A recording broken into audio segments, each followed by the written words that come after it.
আজকে আমি তোমাদেরকে দেখাবো বানিয়ে বেসনের লাড্ডু।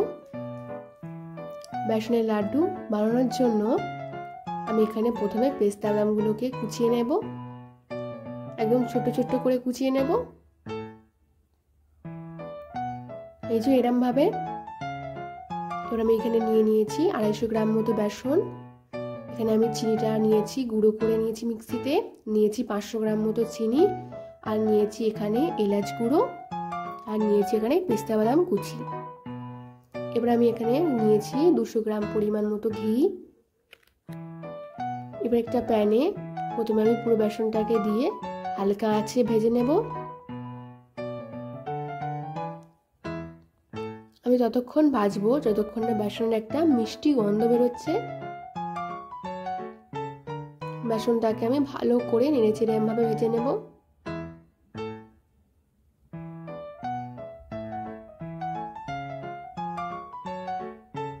বেসনটাকে ভাজার মধ্যেই আমি এখানে দিয়ে দেব 1 চিমটে পরিমাণ হলুদ, দিয়ে ভালো করে বেসনটাকে নাড়িয়ে চাড়িয়ে ভেজে নেব। বেসনটা দেখতেই পাচ্ছেন, বেসনটা একদম ঝুরঝুরে মতো হয়ে গিয়েছে, তার মানে আমাদের বেসন ভাজা হয়ে গেছে। এবার আমি দিয়ে দেবো ওতে ঘি। আমি একেবারে পুরো ঘিটা দেব না, আমি অল্প অল্প করে ঘি দেবো আর বেসনটাকে মেশাবো।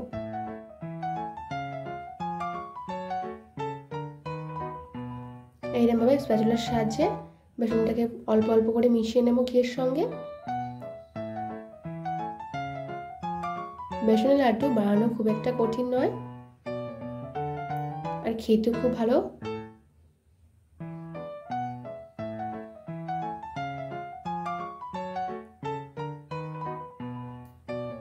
এরকমভাবে অল্প অল্প করে বেসনটাকে পুরো মিশিয়ে নেব।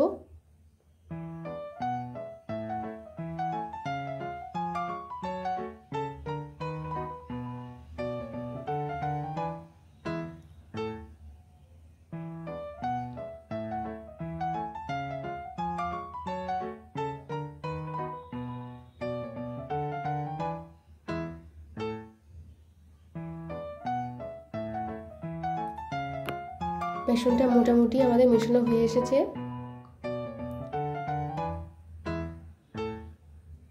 বাকি ঘিটা আমি দিয়ে দেব। এবার দিয়ে দেব আমি পেস্তা বাদাম কুচি। ঘি প্রথমে পেস্তা বাদামগুলোকে হালকা ভেজে নেব, প্রথমে পুরো মেশাবো না। এইবারে বেসনের সঙ্গে পুরো ঘিটাকে মিশিয়ে নেব।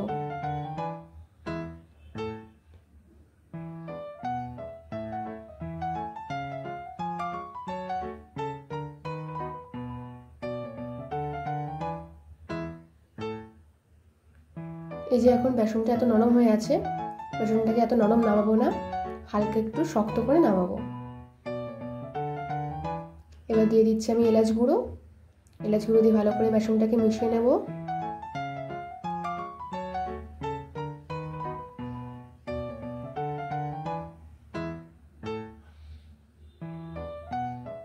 যে আমাদের বেসনটা হয়ে গিয়েছে।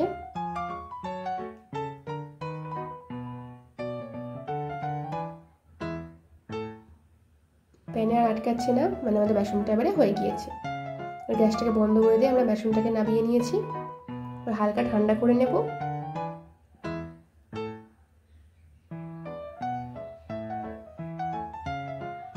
এবার দিয়ে দেবো চিনির পাউডার।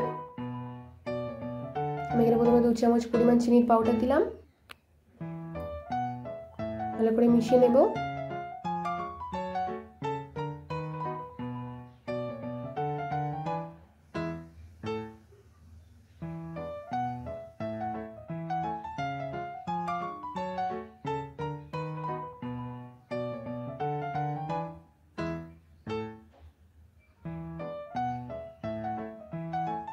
যেহেতু বেসনের লাড্ডু একটু দানা দানা ভাব থাকে, তাই জন্য আমি এখানে বেশি পরিমাণ চিনি ইউজ করেছি।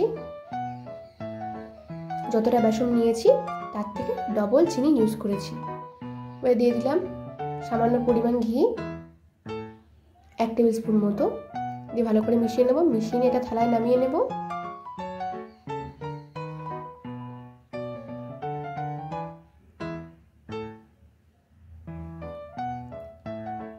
আমাদের বেসনটা ঠান্ডা হয়ে গিয়েছে, থালায় চাড়িয়ে নেব। নিয়ে এবারে হাত দিয়ে মেশাবো। হাত দিয়ে এরমভাবে শক্ত শক্ত ডালাগুলোকে এরমভাবে গুঁড়ো গুঁড়ো করে নেব, নিয়ে হাত দিয়ে মেশাবো এবারে।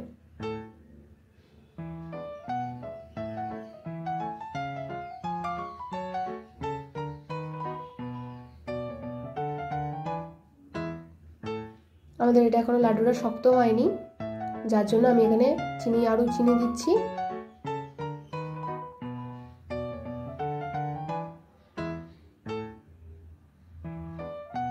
যতক্ষণ আমাদের লাড্ডু মানে বেসনটা একেবারে ঝুরঝুরে হয়ে যাচ্ছে, আমরা পুরো চিনিটাই দিয়ে দেবো, ততক্ষণ দিতে থাকবো। একবারে দেবো না, অল্প অল্প করে দেবো আর মেশাবো।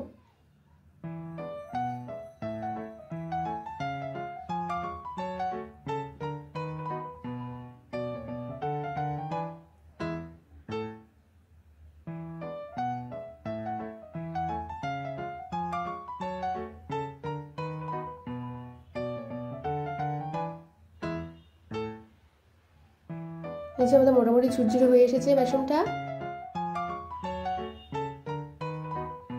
আর একটু চিনি দিয়ে ভালো করে ঝুরঝুরে করে নেব।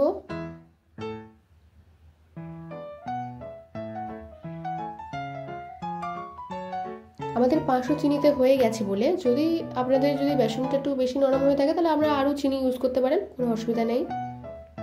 আর যদি আপনাদের এরকম দানাদার হয়ে যায় তাহলে আপনি চিনি কমও দিতে পারেন। আমরা লাড্ডু আকার করে নেব। এই যে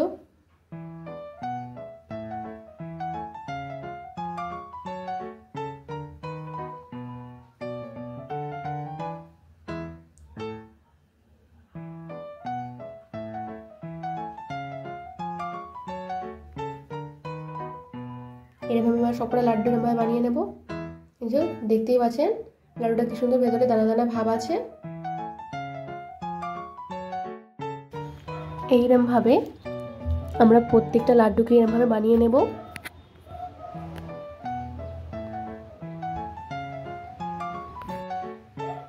আমাদের লাড্ডু রেডি। এবার আমরা লাড্ডুটাকে একটু সাজানোর জন্য উপরে কাজু বাদাম দিয়ে সাজিয়ে নেব।